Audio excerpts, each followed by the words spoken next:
ইতিহাস রচনা করলো বাংলাদেশ। অস্ট্রেলিয়াকে 9 উইকেটে হারিয়ে বাংলাদেশ দেখিয়ে দিল বাংলাদেশ 3 দিনে না। বাংলাদেশ বাংলাদেশকে যে কথা ছিল 4 দিনের মধ্যেই বাংলাদেশকে হারিয়ে দিবে ইনিংস ব্যবধানে, সেইখানে বাংলাদেশ উল্টো চতুর্থ দিনের দ্বিতীয় সেশনেই অস্ট্রেলিয়াকে 9 উইকেটের বিনিময়ে হারিয়ে দিল।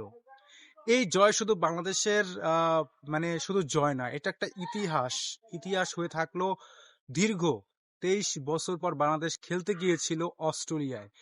বাংলাদেশকে কখনোই তারা আমন্ত্রণ করে নাই, কখন তারা বাংলাদেশকে খেলার জন্য বাংলাদেশের সাথে খেলতেই চায় না।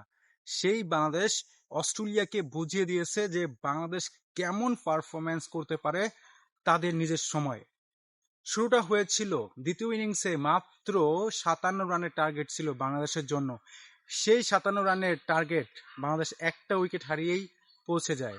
সাদমান ইসলাম এবং মমিনুল হকের আরও একটা ইনিংস, মমিনুল হক 30 এবং সাদমান ইসলামের 20 রানের মতো। সো এই ইনিংসের মাধ্যমে তারা জিতে যায়। অবশ্য তানজিদ তামিম প্রথম ইনিংসে সেঞ্চুরি করার পরে দ্বিতীয় ইনিংসে 0 রানেই আউট হয়ে যান। তানজিদ তামিমের এটা কোনো ইস্যু না, তবে একটা কথা বলতে হয়, জাস্ট মেহেদী হাসান মিরাজ তিনি যেই কাজটা করেছেন, তিনি যেই ম্যাচটা মানে ব্যাটিং এর পরে বোলিংটা যেভাবে করেছেন দ্বিতীয় ইনিংসে, জাস্ট অসাধারণ। ফাইফা নিয়েছেন, যেহেতু হাসান মাহমুদ প্রথম ইনিংসে 6 উইকেট নিয়েছিলেন এবং হাসান মাহমুদ দ্বিতীয় ইনিংসেও 3 উইকেট নেন, মেহেদী হাসান মিরাজ দ্বিতীয় ইনিংসে এসে 5টা উইকেট নেন। ম্যাচের মোড় মানে এখানেই ঘুরে যায়। মেহেদী হাসান মিরাজ মিরপুরকে ডারউইনকে মিরপুর বানিয়ে অস্ট্রেলিয়ার ব্যাটসম্যানদের কাবুকাত করেছেন। একেবারে তাদের ব্যাটিং এ স্তম্ভ ভেঙে চুরমার করে দিয়েছেন একাই মেহেদী হাসান মিরাজ। 5টা উইকেট নিয়েছেন। Pat Cummins, Starc, Josh Hazlewood, Nathan Lyon, এই 4টা বোলারের বিপক্ষে বাংলাদেশ খেলেছে।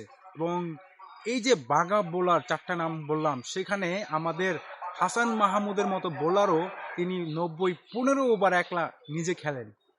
এটা শুধু জয় না, এই জয়টা ওইখানেই তৈরি হয়ে গেছে। প্রথম ইনিংসের যে সাহসী ব্যাটিং, প্রথম ইনিংসে যে টেলেন্ডারদের নিয়ে মেহেদী হাসান মিরাজের 67 রান, এবং বাংলাদেশের দ্বিতীয় ইনিংস তো বাংলাদেশের কোনো সমস্যাই হয় নাই। প্রথম ইনিংসে বাংলাদেশ যেটা করেছে 426 রান, যেই 426 রান বাংলাদেশ কখনোই অস্ট্রেলিয়ার আগে করতে পারে নাই। এর আগে ফতুল্লা টেস্টে 427 রান করেছিল, সেই টেস্টে বাংলাদেশ 3 উইকেটে হেরে যায়। কিন্তু এই টেস্টে বাংলাদেশ হাসান মাহমুদের বোলিং এর কারণে, হাসান মাহমুদ এই একার বোলিং কারণে, প্রথম ইনিংসে হাসান মাহমুদ, দ্বিতীয় ইনিংসে মেহেদী হাসান মিরাজের কারণে বাংলাদেশ অস্ট্রেলিয়ার বিপক্ষে অসাধারণ ঐতিহাসিক টেস্ট ম্যাচটা জয়লাভ করে নিল।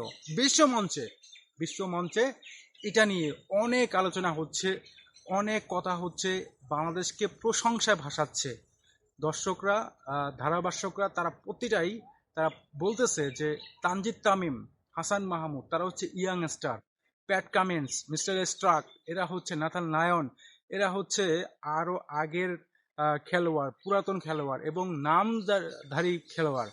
এদের কাছে ইয়ঙ্গার তানজিদ তামিম, হাসান মাহমুদ এদের কাছে একেবারে পাত্তাই পেল না। ধারাভাষ্যকার পর্যন্ত বলেছে বিশ্ব মঞ্চে হার্ষা ভোগলে, বাসিদ খান, হ্যাঁ ধারাভাষ্যকার যারা রয়েছেন, বিশ্বমঞ্চে বাংলাদেশের এই জয়টা অন্যভাবেই দেখছে, যে বাংলাদেশ তাদের নিজেদের দিনে যে কোনো দলকে হারিয়ে দিতে পারে।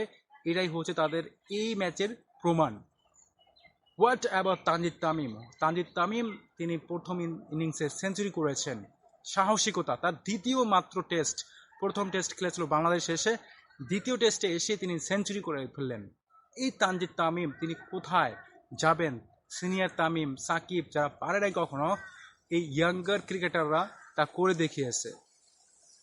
দেখিয়েছে। মুশফিকুর রহিম 39 বছর বয়সে এসে তিনি কিন্তু প্রমাণ করে দিলেন অস্ট্রেলিয়ার এই জয়ের স্বাদ তারও রয়েছে, তিনি এটা উপভোগ করছেন। বাংলাদেশ ক্রিকেট এগিয়ে যাবে, অনেক দূর এগিয়ে যাবে এই টেস্টের মাধ্যমে। ইন্ডিয়া আসছে না, অস্ট্রেলিয়া আসতে চায় না, ইংল্যান্ড আসতে চায় না বাংলাদেশে খেলতে, বাংলাদেশকে আমন্ত্রণ জানায় না। এটা হচ্ছে তারই একটা প্রতিদান বাংলাদেশের। এরকম খেললে বাংলাদেশ আরো বড় বড় দলের সাথে খেলবে বলে আমার কাছে মনে হয়। সবাইকে ধন্যবাদ। বাংলাদেশের ঐতিহাসিক জয়ের জন্য বাংলাদেশ টিমকে অভিনন্দন এবং অভিনন্দন বাংলাদেশের সকল ক্রিকেট প্রেমী দর্শক